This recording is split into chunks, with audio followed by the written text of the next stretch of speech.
Have you ever met a Tom with an H in his name where you would pronounce it Thom? Well, before 2000, in the 1990s, I was a Thom, Thom. You were a Thom. Yes, Okay. and then in 2000 in Roman numerals is MM.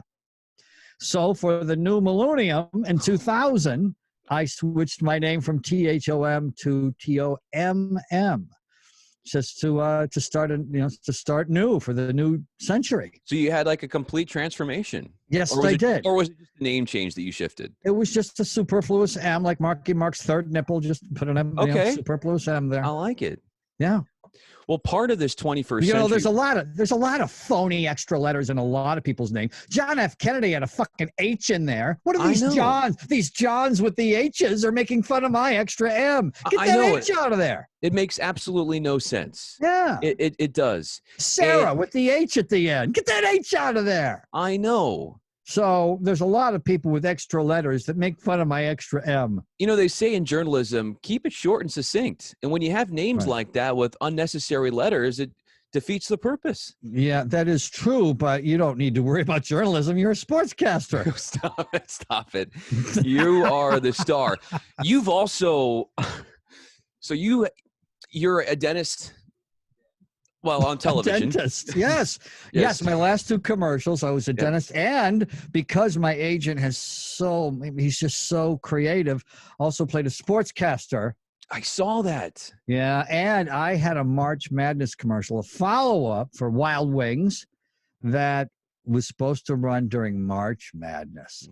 And we've filmed it during the first week in March before everything closed down. Had a blast, so it was a recurring role. And the company liked the guy and I together, my color commentator. I was the play-by-play guy. And they would like to continue with us someday when we continue with society and we start going to restaurants again. What's a rehearsal like for one of those when you're preparing for an ad, and even the sports stuff that you were talking about? But also, I want to get into the dentist. That is Tomm Looney. Yeah, that was for Ally Bank.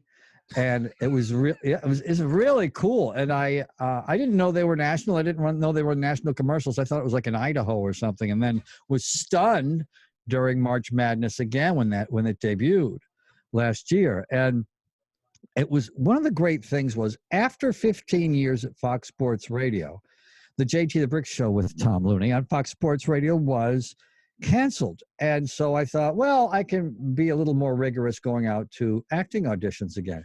And my first audition was to play a comedic dentist for Ally Bank. And I got it. So I felt like fucking Dustin Hoffman, right? Yeah. Like it was my first audition. And it was an English director. And the reason why I think I got it was I went in and first of all, because I didn't care whether I got it or not. I suppose that gives you an advantage over all these actors out there who are worried about it, and I'm just having fun. But he said, for the audition and the lines that I had, he said, pretend you're taking a hit of nitrous oxide, laughing gas, and then do the lines. And I said, well, you're used to that. You've done that before, so this was nothing new for you. Yeah, but just with whipped cream and the restaurant business in the back. And so I said to him, but I also used to use with my dentist. I loved using the nitrous oxide with my dentist because then they just did it and it didn't bother me. So I told him my dentist, and this is a true story, my dentist got rid of nitrous oxide, so I got rid of my dentist. and he laughed. And I think it's just because he realized maybe I was naturally funny, that I wouldn't have to act funny. And so I think that's what got it for me even before I did the audition. So it was a blast. We started at the call time, as we say in show business, was 5:30 in the morning. And I'm not a morning guy. Since puberty, I've been going to bed at 2:00 in the morning. Yeah. I am not a morning guy. When I had to do morning drive radio in LA, I would go to bed at midnight, even though I started at 5:30 because I would force myself. Sure. So because I'm a night guy. So that part was difficult, but remember how exciting this is. And what's really cool was it was downtown. And I live 2.5 miles northeast of downtown. So I could wake up at like 5:15 and be there. It was Sure. great. Oh, and it's great. And you get there and they make a big fuss, like, because you're the star of the commercial. They make a big fuss like you're an Academy Award-winning actor. And because it's all younger people who are getting into the business, and this is the big actor, and they get you in a makeup. You go to a trailer and they sit you down in a makeup chair. And then one thing that's cool about commercials is, because there were several other people in it, it is a lot like sports or camp or high school gym class, where you're changing your clothes and trying on outfits with other men and women, and you don't run to a private room. You just take off your clothes and your underwear and put new stuff on, take off your clothes. And so that's kind of bonding. And so it is, right? And you feel like a team, because you're changing in the locker room and putting on your costumes and sitting in the makeup chair, and they're spraying your hair and putting makeup. So it's got a great show business feel. Wow. And when you make a commercial, you get to do it over, they're only 30 seconds. And so there's not that many lines. And so you really even don't need, I learned them ahead of time, but you don't even need to until you're there that day, because you do so many takes. How many takes did you do, Tomm? We were done in that particular commercial by about, I bet you 10:30 or 11. We probably started at 6:30. So let's say we did 3 or 4 hours. And most of the time you're waiting because they got to get the lighting just right and the set. It's amazing how much time everything in TV and film is about lighting. So they don't want to waste any time or film or videotape or digital tape at all. So you do probably 20% of the time is the acting, and 80% of the time is setting everything up. Yeah. So you wait for them to get the lighting just right. And I think a lot of times, because we are all photographers now in the world with our 10 billion iPhones out there, everyone's understanding lighting a little bit more, because people are taking pictures on Instagram and having to readjust for the lighting and going into the filters, which is a lot of fun. And before we had those Instagram filters, though, we were learning how to put our back to the sun rather than face the sun, or face the sun rather than we've all, I think, learned a little bit about lighting because everyone's a photographer. So that's what you do, spend most of the time, is waiting for them to set things up just right. How many takes did I do was your question before that filibuster. And probably, let's say you do about 10 or 15 takes for each camera angle. You do one you do one from a wide shot. You do one from a medium shot. And this is the same thing for movies. And then you do one with a close-up. And then you do one from another angle. And then sometimes you improvise. I improvised part of it for another commercial they wanted to run called Sam's Smiley Dental, which was one they did with me that only ran online. And they also did a couple of takes for your little 10 and 15-second commercials that ran on Instagram. I saw myself when I logged on to Instagram. Oh, wow. That was fun. Yeah, that was fun. So how many takes? Yeah, probably 10, 15, sometimes 20 for each camera angle. Were you changing the tone of your voice, like for every line, just to I'm going to do it like this, and then I'm going to do it like that, and I'm going to try to say it like this, and then try to say it like that, just so they have all different ranges of volume? I did that. A lot of times you just try to get the acting right or get the comedy right. You're not thinking about the words. It's implicit, not explicit. You're just in the zone. Ideally, I did do at the Best Damn Sports Show period for 8 years. I would do what you're talking about, especially when we would do promos, and we would have to do it for each and every. Not all Best Damn Sports Show period wasn't always on Fox Sports Net. Sometimes it was on Comcast or Empire, or different cable companies had different names around the country.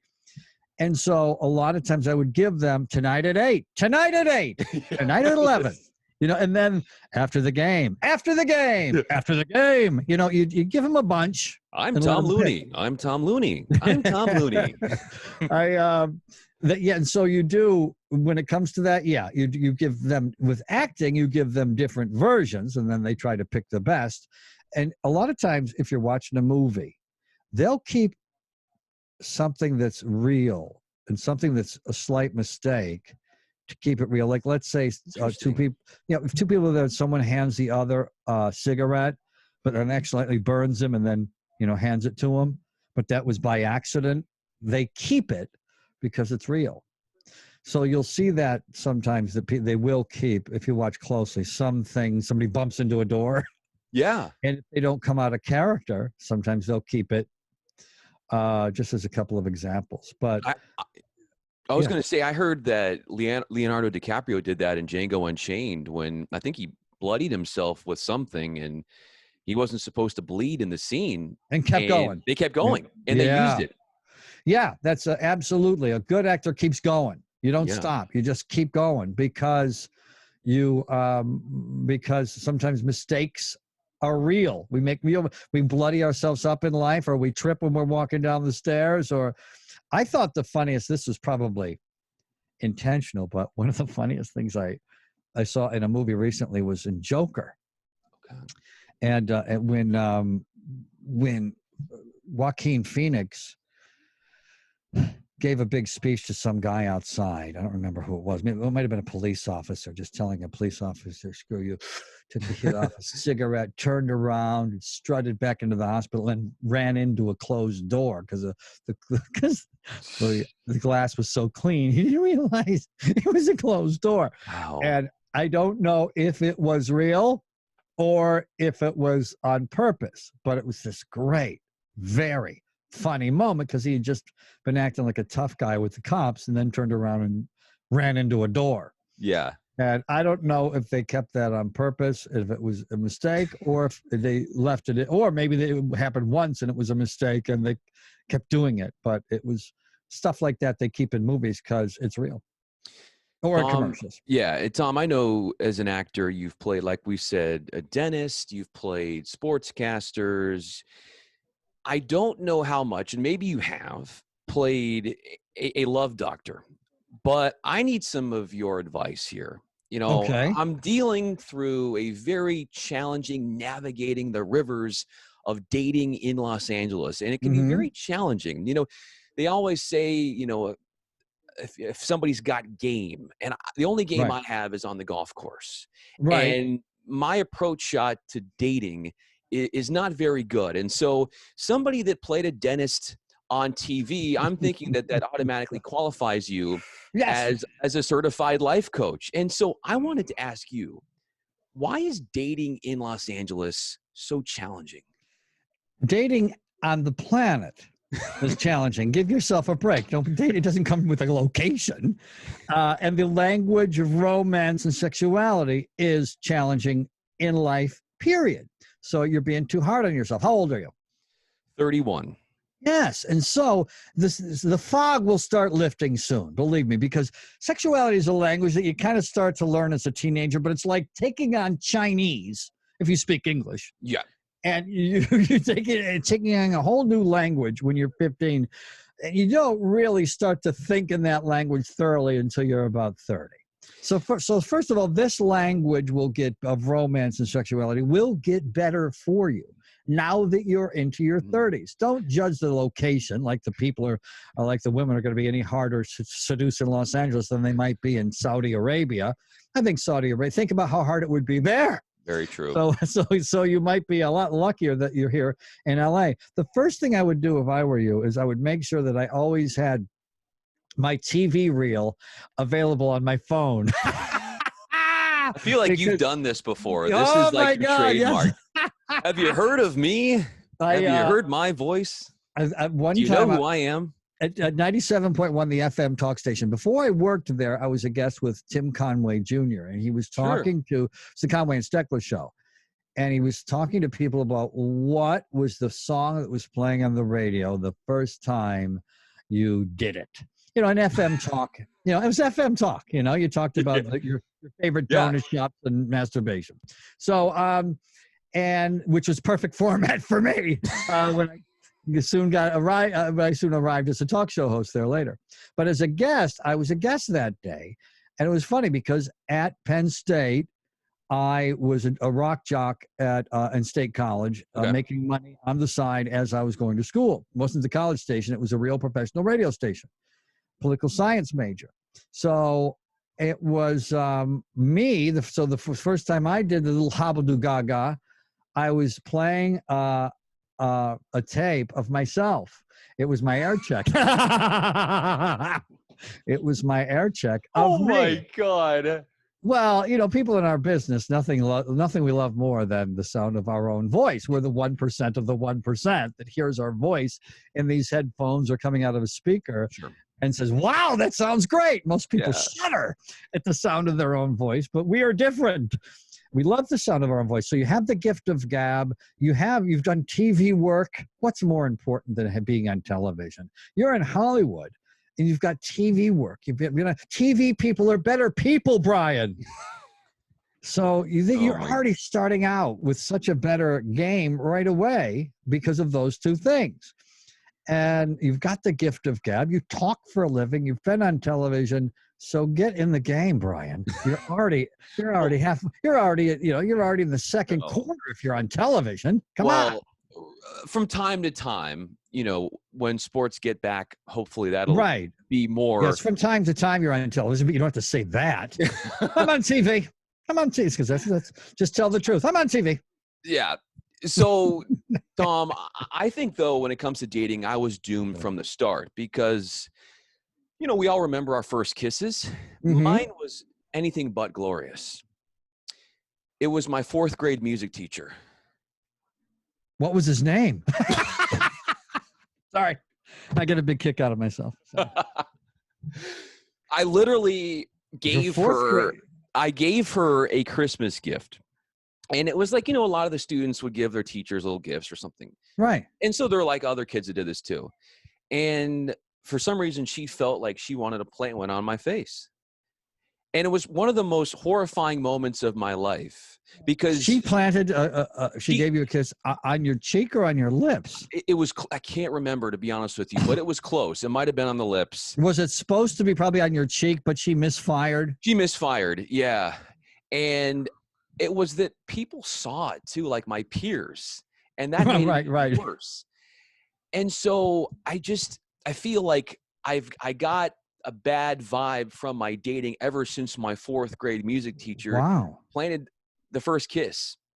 And so I feel like that's a unique experience. I don't know about you, but I don't think, Tomm, that you had your first kiss by your 4th grade music teacher. Miss Von Hagen. Miss Von Hagen was my 4th grade. I know it sounds like I grew up in the Sound of Music, doesn't it? It does.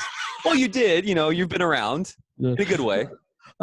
It's Miss Von Hagen was my 4th grade teacher. I'm lucky, by the way. I can name every teacher I've had since kindergarten. Wow. And so I was lucky that my dad died before I went to kindergarten, so that's early childhood trauma, obviously. Mm-hmm. But on the other end, I had a really positive family on both sides.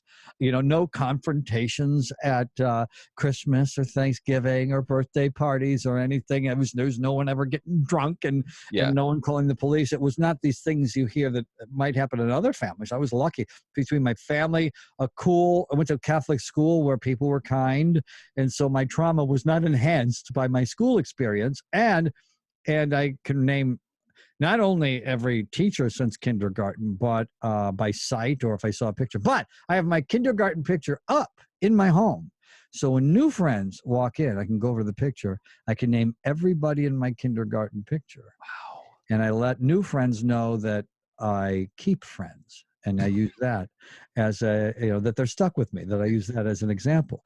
But going back to the 4th grade kiss you have and the baggage we carry. So much baggage. We carry baggage from, and we think it's all ours. We think we have had so much to bear. We all have stories and we all have backstories. And we have to be careful how kind we are to other people or how unkind we can be to other people or judge them too quickly because we don't know what they've been through, right? So when it comes to I would suggest, circling back to you and dating and that 4th grade kiss, never mention that 4th grade kiss to a potential date. Well, I want to ask you about yes. Well, let me finish that. I think you got to the old-fashioned phrase in New York that New Yorkers would say, get over it, right? Yeah. You've got to put that aside, and I know half of it's comedy anyway, right, because it was your 4th grade teacher. But and enjoy the kisses that are to come, and put and put your fourth grade music teacher out of your mind. There you go. So from there, the arsenal that I use as Right. far as to woo somebody to a Mm-hmm. date or a second date, and you, like me, lost our fathers when we were young, Mm-hmm. relatively. I was in high school, you were younger, but we share that common bond, and what that enables us. Yeah, I thought I had teenage angst. I know. God, I was you weren't going even right allowed. through puberty. I honestly, I had no self-esteem in high school. Like, I Mhm. never went to any dance. I thought nobody liked me. Wow. I thought I never asked a girl to go on a date with me when I was in high school or to a dance, because I thought, automatically assumed she would say no. Wow. And yeah. So, but you also had, and by the way, you had a lot of shit going on in your brain, in addition to every teenager does. Yeah. And then you had that. That. Your dad dying on you slowly while you're going through teenage angst. Yeah. And so anytime, like I said, you're giving anybody a hard time, you never know what they've been through. Absolutely. Or anytime maybe somebody's having a hard time asking you out in high school or doesn't, like the girls that you didn't ask out who would have loved to go out with you, now they know the answer. Yeah. And circling back to the most important thing about asking someone out, and that is ask them. Supermodels don't get asked out on as many dates as you'd think, because people think, I can't get her. It's a mental block, or whatever your orientation might be. Right. It's people. So good-looking people don't get asked out as often as you'd think. Just ask me. I don't get asked out that often. And we in the good-looking me and the good-looking community need to stick together, Brian, because somehow you stumbled into it.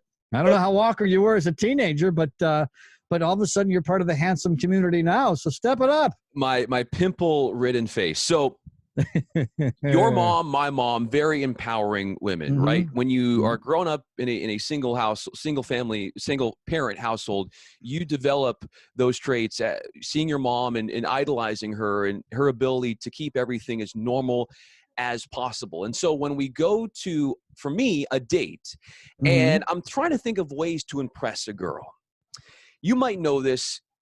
I've talked about it on the radio, but my mom was in Playboy. I didn't know that. You did not know this. Yeah. So she was in Playboy, and it wasn't a nude picture, but it was in the late 70s, and she was part of the girls of the Pac-10 at the time. So I think she went to UCLA, so she represented UCLA, and full on bathing suit, and had a couple of pictures there, and all that. And she was asked to go to the mansion and do all that, and she was asked to do. By the way, you should never over-explain. You should just say, "My mom was in Playboy," and end the sentence there. No, I'm wondering. so I'm wondering, if I bring that up to somebody on a first date. Let's say I'm on a coffee date, and she says, "Tell me about your family. What about you? Tell me about your mom." And I say, "Yeah, my mom was in Playboy." Will that hurt me, or will that help me? First of all, you're in Hollywood, so that will help you. Okay. Second of all of a sudden you'll be better looking to them because you're the son of a woman who was in Playboy. And don't forget your teenage angst and your dad slowly dying when you're a teenager. You'll get some sympathy from that. Why not use it?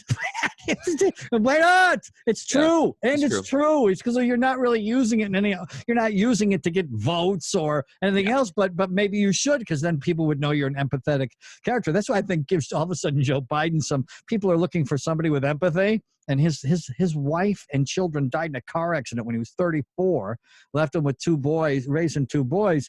And so I think a lot of people are going to say, oh, I'm having a relative, my mother died of COVID. He can probably understand me better than other candidates. So that'll probably help him. So that's always good for people to know once you're comfortable talking about that you're an empathetic person because of the shit you've had to go through. Yeah. But also, here's what you have an advantage with women of a certain age. In other words, over about 25, women under 25. And men always like to date younger because, newsflash, we are less mature creatures. Yes, that is very true. I know people who are honest about themselves know that. And I about just started about growing gender. facial hair like last week too. Oh, really? Yeah. That's funny. And but women who are younger, like, you know, if you ever notice, gangsters and bad guys and assholes always have hot girlfriends. And a lot of times when we were younger too, those guys who strutted and those guys who had all that alpha going on, girls like a little bit of sense of danger. Women do when they're younger. Then once they get over 25 or 30, what you have going for you is you're kind. Finally, women said, geez, I can leave that abusive asshole for nice Bryan, and you have that going for you. That's a good point. You do. You have that going for you now, because you'll get some hot woman who's coming off of dating the asshole, and it was all, you know, she knew it, and she knew he had, she knew he smelled like danger. And at some point, women, a lot of them go from, they just snap out of it, like we do at about 25 or 30. We start snapping out of our immaturity, and they think to themselves, okay, how about a little less, I'll go for a little less asshole, a little more nice guy. Mm-hmm. And that's what you have going for you. So when I'm on these these yourself, God damn it. Yeah, you're right. You're right. I'm overthinking it. So I'm on these dating apps. And I'm pretty smart because I've got a picture of myself with like 8 puppy corgis, and I have a dog. Right. Okay. So this ultimately, I think, will lead me to more right swipes, which if I swipe right as well, that leads to a connection. Right. So my next question for you is this. The dog, I look at her as a wing woman, right? So what kind of dog? She's a corgi. Okay. She's absolutely adorable. Yeah, Queen Elizabeth has corgis. Yes. Yeah, butch up your dog selection, Bryan. I know. So, yeah. But I love dogs. By the way, you know, I've always been a big dog guy my entire life, and always had dogs and cats. Yeah. And I have small dogs now, and I love them. It's a more intimate relationship. They're closer to you. Well, speaking of intimate relationships and physically, let's say I go in for the kiss with a date. I have had multiple times where my dog gets so jealous that she will try to play peacemaker and interrupt us mid-kiss, to a point where I can't even kiss her, and she starts making all this noise, my dog, like, what are you doing? Stop it. Get out of here. Don't kiss this person. Focus on me. And so I'm in a bit of a quandary here, Tom, because part of what I think got me for the first date was her, but now she is kind of being a killjoy. So what do I do? Well, that's a dog question. And by the way, I'm a partial investor in a dog training business, doggy style. Would you dog like training.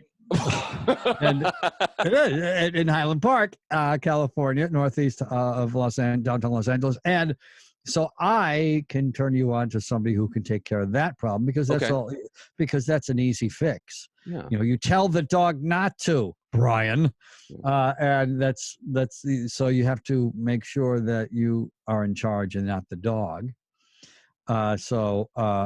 But I do think you're doing the right thing. I'm a big fan of apps, because you're making ideally you're making a sober decision. Yeah. So personal ads back in the day, now apps give a person an ability to make a sober decision, and not a decision in a bar at 1:30. Yeah. What I always used to call last call panic, when you end up with somebody you normally wouldn't have ended up with, but you didn't want to go home alone and hug your pillow. So, yeah, and that happens to people in their 20s and 30s all the time, and teenagers, because I was getting into bars when I was a teenager. I do think the app thing's smart, because you're making not that you were asking that opinion, but you're making a sober decision. And the doggy thing is smart, because, again, it shows empathy. Yes. And it shows a sympathy. And by the way, as a wordsmith yourself, do you know the difference between sympathy and empathy? I think empathy is where you actually have personal experience with that conflict. Very good. Yes. Right. So when we talk to each other about our dad issues, it's with empathy and not sympathy, because we can relate to each other's issue. Yes. Very good. Not everybody knows the answer to that. Yes. Very good. Speaking of dad issues, we have this running joke on the radio where a couple of the hosts I will call them, we have a drop where I call them dad, and for one, I've tried it on and he hates it. He despises it, is Ben Maller. Absolutely drives him insane. He cannot take it. You two guys, if you call him dad? Yeah. That's funny. Absolutely hates it. Yeah. So, and you two go back a long way. Yeah. What is the 90s? What's a funny Ben Maller story you have that could embarrass him in a playful way? Oh, well, here's one that's on me, but it's a fun story, and that is when Fox Sports Radio first came around, and we were one of their first affiliates, Extra Sports 1150 in Los Angeles. I worked there. Ben was a talk show host. I was a talk show host, Looney and Dave show. I was a sports anchor there as well, and they all sent us over some shirts. And they sent me, the large was too small for me. It was a Fox Sports Radio shirt. Well, because your muscles are so big and you're a workout hound. Goddamn right. So I went over to Ben Maller's mailbox, very immature thing I did. I went over to Ben Maller's mailbox, took his extra large shirt and put my large in there. And he's way bigger than me, but he wasn't going to squeeze into that large. So that night, the Lakers are playing. At Extra Sports 1150, we had our own press box at Staples Center. It was terrific. So during the back-to-back years, we were there, and I was doing afternoon drive at the time, so I got to go to every night game. And Ben was there, and I saw him in the Chick Hearn Media Center, which wasn't named that then, but you eat your free food, and Ben was always there early for the free food. And so I see Ben, hey, Ben, and Ben completely ignores me. And I am Irish. I must be loved. So I'm thinking, I felt the vibe. He just completely ignored me. So I went down and I had to fix it right away. I'm also a moon child, July 18th. And so I sat down. I said, hey, Ben, what's up? And he looks at me and he said, I'm not in a good mood.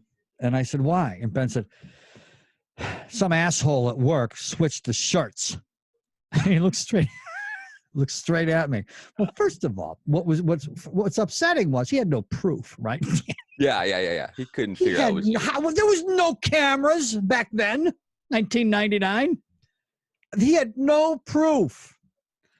But I needed to fix it, being a moon child and Irish. Love me. Got to fix it. And so I admitted it right away. That was me, Ben. And so then I gave him back the shirt and admitted it right. It was a completely childish thing to do. But remember back then, sports stations were cropping up all over the nation. They hired anybody, including me. So I was young. I was much younger and very mature, as was Ben. We're in our 20s sitting there arguing over shirts. And but this one was the thing I admired about it was right up front. He was right up front about how he was feeling and why he was feeling, and that he knew I was the guilty party, even though he had no evidence. And but I pled guilty. You did. Fixed it right away. But that is all. But with Ben, you're gonna get blunt feelings right off the top, and that's what working with Ben was always kind of a challenge. Because have you ever pranked him on the radio when you worked together? Wow. Oh, yeah. In a real fun way. By the way, it's the way I've pranked everybody all my life is I steal really good material to make myself look smart.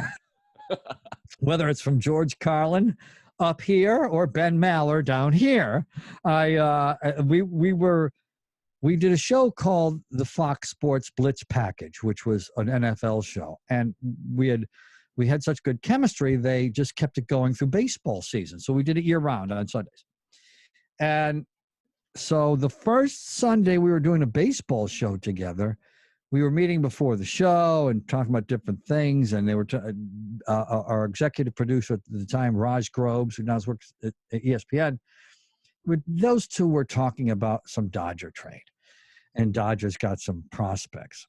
And Ben said, He said, Dusty Baker always calls them suspects, not prospects. So then we end up going on the air about 10 minutes later. We start talking about that trade. And I said, Ben, you know what I say? They're not prospects. They're suspects. That's what I call them. He's like, he looks at me even on the air and he says, how dare you? And so from that point on, he was smart. He started owning the term. He never even gave Dusty Baker any more credit, right? He started calling prospects suspects because he didn't want me to end up with it. Yeah. So and so that was one of the we were both really. So then of course and if I said something funny or knowledgeable off the air, he would steal back from me and do it on the air as well. So we had that going all the time. We were constantly stealing because he's of all the people I know, you could do a talk show. He doesn't need sports to do a talk show. Yeah. If you wanted to talk to him, if you ask him who are the top 5 women who Joe Biden may pick as vice president, he will name them off. Who's the Secretary of State? He'll know. You know, he's who just wrote the book on Trump? He'll say Mary. You know, he pays attention to. I never knew a more successful internet surfer in my life. He knows how to get in. I don't know if I should say that, but do you know how to get into the dark web? I don't know. I bet you he does. I'm not sure that he does. No. I don't know how to get in the fucking dark web. I barely believe it exists.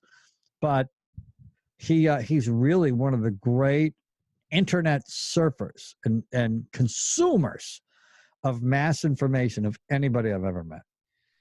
He's a self-identified introvert, but when he comes on the air, he is this omnipotent, not to be messed with, fierce maniac, which I love. And his creativity, like yours, is something that really catches my mind. And that we haven't had team sports more or less for the last couple months, and he's been just fine. And I love how he engages in the phone calls and his Maller Militia, which, by the way, they're a little prickly at the start, but they can open up to you eventually. Oh, yeah. Well, of course, because, and I had to deal with that when JT, before we worked together, had worked for a number of years alone, flying solo at night. And when you work at night, people feel like they own you. You're their spouse. You know, you belong to them. And so another anchor comes in that's not Eddie, like you, and you start talking to him, and even when Eddie started doing the talking, or Karen Kay back in the day, or whatever co-hosts and anchors he had, people start to get a little bit possessive. And when I started with JT, we knew I was going to talk a lot, but we started out with, he would do a monologue and do 15 minutes before I would come in. Mm-hmm. Because to ease my way in with the people who felt they owned him, you know what I mean?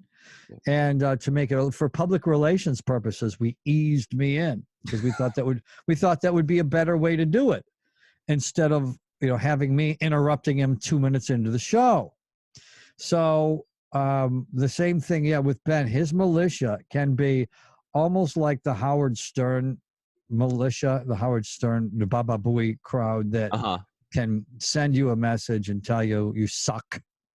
And I'm sure you've gotten them. Yeah, they anytime. Let Ben talk. Yeah. Oh, I've gotten that. Do your scores and highlights and let Ben talk. You're an anchor man. Yeah, stay in your lane. Yes, you get that. And I would get that when I first started with JT. They didn't know the agreement I had with JT and the program director and how much I would talk and what my word count would be.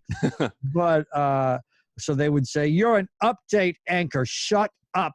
They would say stuff like that. And as people do, and people don't know your background as a host and a TV guy and a guy who can do anything. Just give Bryan a mic and he will talk. Same thing with Tomm Looney. That's me referring to myself in the third person.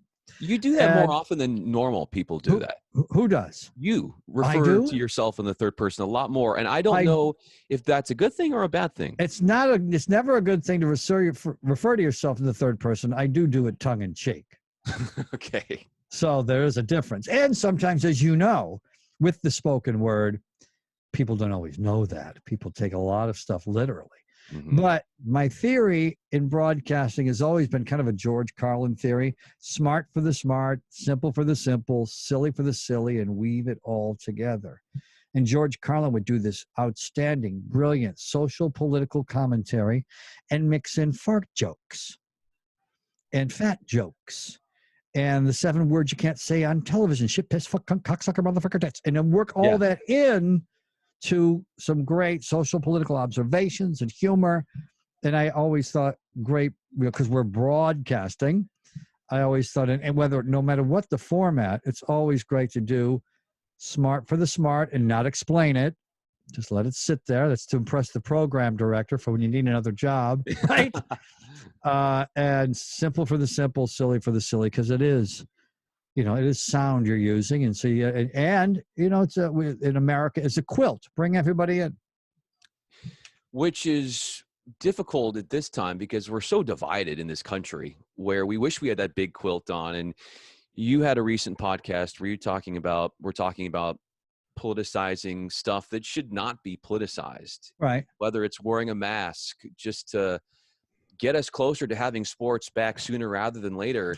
And you brought up a tweet, or you tweeted that how a country came together back in World War II. Well, a couple of things about what you just said. First of all, people talk about how we're so deeply divided in America. Actually, we're narrowly divided. If you take a look at every election, they're always close. Yeah. They're always, since 2000, most elections have been pretty close. I think Obama had a blowout maybe with McCain, or maybe it was with Romney. But for the most part, the elections are really close, so that it could be argued that we're narrowly divided. Mm-hmm. I think a lot of times when we discuss politics, sometimes the general we, not me, we're too much like World Wrestling Federation wrestlers, where we want to squash the other guy with our opinion. He kicked his ass. He shut him up, instead of just sharing ideas and opinions.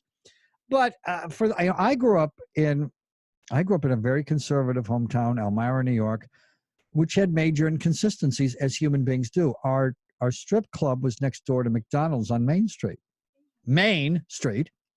Wow. Strip club, Genie's North Main, where I got my first drink as a teenager. And then you got your first job at the strip club, right? No, my first job. No, I worked. Okay. I worked at the Blueberry Hill. I was ice cream scooper. Oh. A lot of people think I still should be scooping ice cream. I was gonna ask you, if you weren't doing broadcasting, what would your profession be? And that you just answered my question. Yes, I should be. A lot of my entire broadcast career, people should have said, instead of stay in your lane, when we talked about Kaepernick, they should have said stay in the ice cream store, right? But your question was about the things in terms of wearing a mask and being healthy and politicizing all that. A couple of things. First of all, and we're watching science happen in real time, and that does frustrate some people. Like why a doctor would in February say maybe we don't need a mask, and now they're screaming at you to wear a mask. Well, because they get more information, and that's how it works. But some people also don't want to hear it. We're rugged individualists. But I think I want to compare it to church, because a lot more people go to church in the country than watch sports. And so maybe a church analogy hopefully works, in that a lot of us have gone to church over the years, or still go to church, and we're not still sure that there's an invisible man in the sky, but we're just in case there is, we go. So we can go to the good spot after we die. The same thing with the masks. The same reason we go to church, just in case there is a God, and just in case there is a heaven, I'd like to go there. How about just in case the doctors are right about these masks? Sure. Let's wear them just in case, for the love of the country. Yeah. Like wearing a seatbelt. It's like wearing a seatbelt. It should not be viewed as anything more than something like that. We have a choice to wear a seatbelt or not, and there is a law to wear one, which they very loosely enforce. But we kind of have all gotten on board and seen the numbers and seen the statistics, and kind of know that's a good analogy. As I made the World War II analogy about turning off your lights so they can't bomb your house.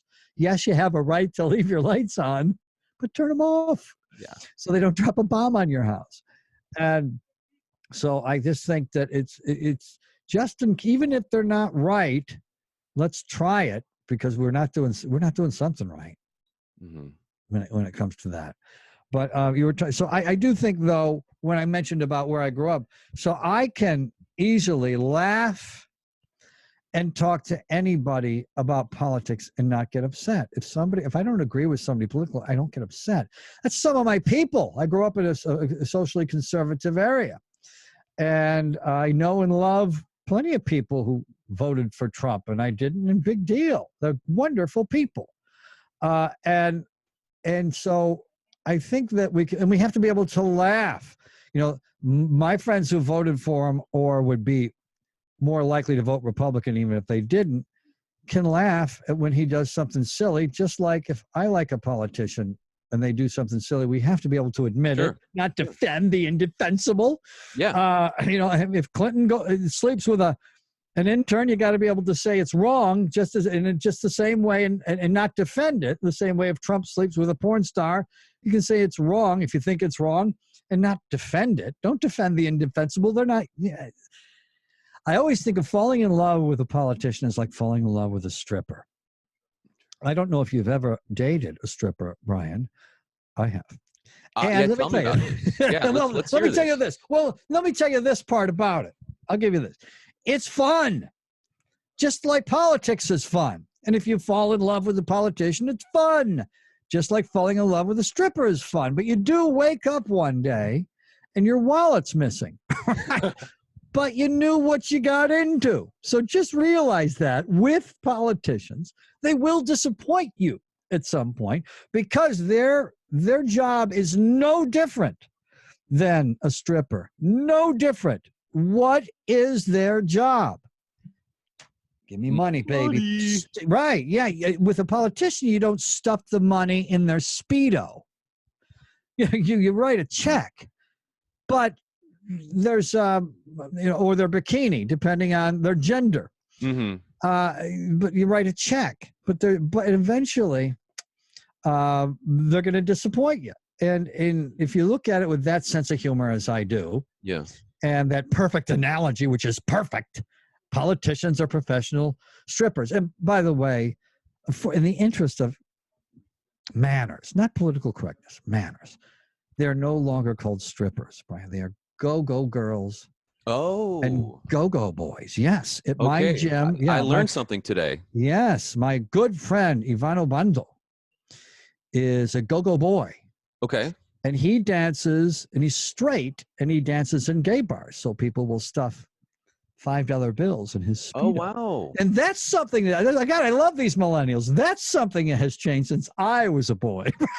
So it's an extra amount of money. So not $1 bills, but $5 bills. Well, I don't know what kind of bills are going in and how many bills are going in, but he is making a good business on the side on the weekends. He works construction during a week, has a wife and a son, and shakes his ass in gay bars on the weekends. But 20 years ago, my generation, I don't know anybody in my generation that would have a straight guy that would have danced in a gay bar for money. But that's you millennials, man. You guys just own your shit, and there's we have so much less hangups than the generation that comes before you. That's one of the reasons I was one of the few people on the air saying I love millennials. God, I'm a big fan. You own everything. Much more open to who you are, what your experiences that you've had, and you're all going to live a lot longer for it. Speaking of hang-ups, how long have you had that self-portrait behind you? Oh, man. I do have in my home almost all original art that was done by my nephew. And I was adjusting for the daylight, the natural sunlight, putting the lights on, turning the lights off, and picking the artwork that's how much I put into this today, Brian. Picking the artwork that would hang behind me. I'm flattered. I did yes, I noticed you took no time with your decor. But if we were at Room Raiders on Twitter, I think I'd get about an 8 out of 10. A little too bright over here. Yeah, for both of us. We've got the sun coming in at a different angle. But, you know, I'm like a man of the people. I don't have a lot of bells and whistles behind me. Mhm. You know, just getting by. I don't have a self-portrait of myself behind me. You know, I just I can relate better to the common man. Well, I know I can be a man of the people and a Hollywood elitist at the same time. Though I can do two things at the same How is time, that Brian. possible? Because as I see that happening in our world, I just don't find that feasible. Oh yeah, you can be both. Really? Yeah, you know one. Me. I can do both. I can do both. I can chew gum and do a Zoom meeting at the same time and be a Hollywood elitist and be a down to earth person. I'm really a Hollywood elitist wannabe is what I am. I'm a limousine liberal wannabe. I just don't have the limousine. That's what I don't have right now. Anybody that drives around in a limousine these days in those stretch limos is very creepy to me. That's a very like 20th century thing. Don't you think those have gone away? And interesting point. You don't see it's a tough time for the limousine. It's a tough time for every business right now, but even pre-COVID, I hadn't noticed that. Great observation. Yeah.